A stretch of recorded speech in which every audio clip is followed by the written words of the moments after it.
So, dear colleagues, welcome to this joint item on urgent financial support to Ukraine in response to Russia's ongoing war of aggression. As you know, our Parliament gave its consent last week to apply the enhanced cooperation procedure to provide Ukraine with a 90 billion support loan.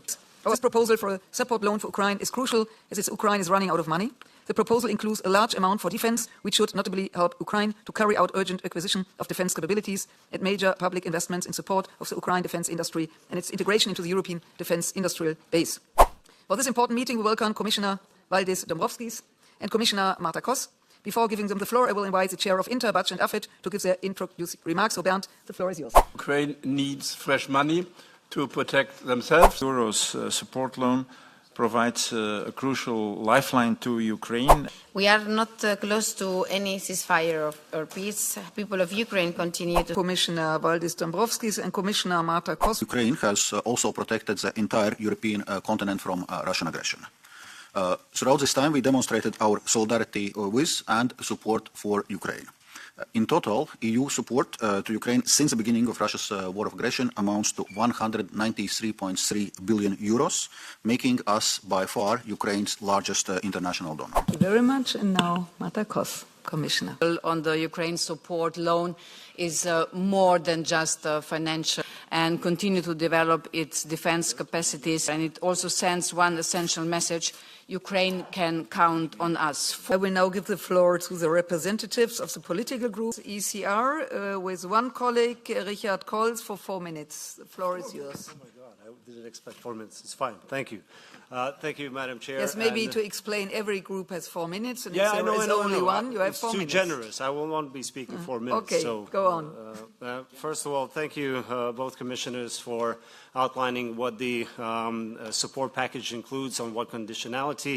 ECR Group, overall, you can count on our support on this proposal, but of course you work on the strict mandate given by the Council. This said, of course, we regret to see that once again we're doing that with EU borrowing. That means taxpayers' money, while still the frozen assets are being untouched in no way, in no form.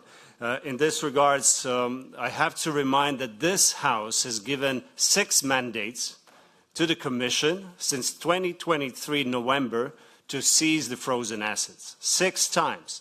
So again, let's put in the weights, Council, Parliament, we are co-legislators.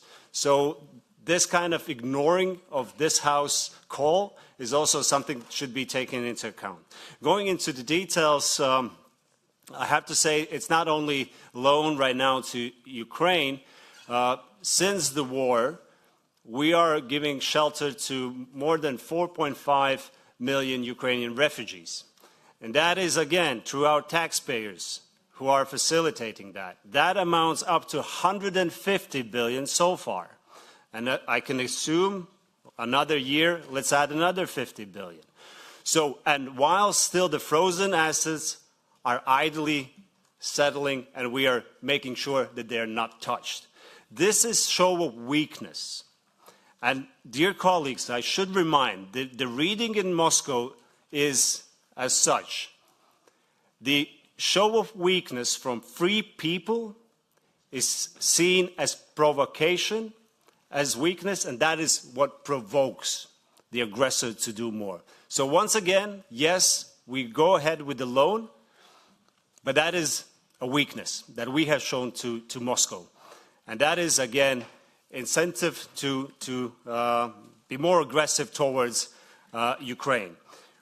In this, on the 60 billion for defense, and here I use especially the word defense. Mr. Dombrovskis said that it will be available for Ukraine to purchase if Europe cannot provide, then look for other suppliers. Defense. Why not offensive weapon systems?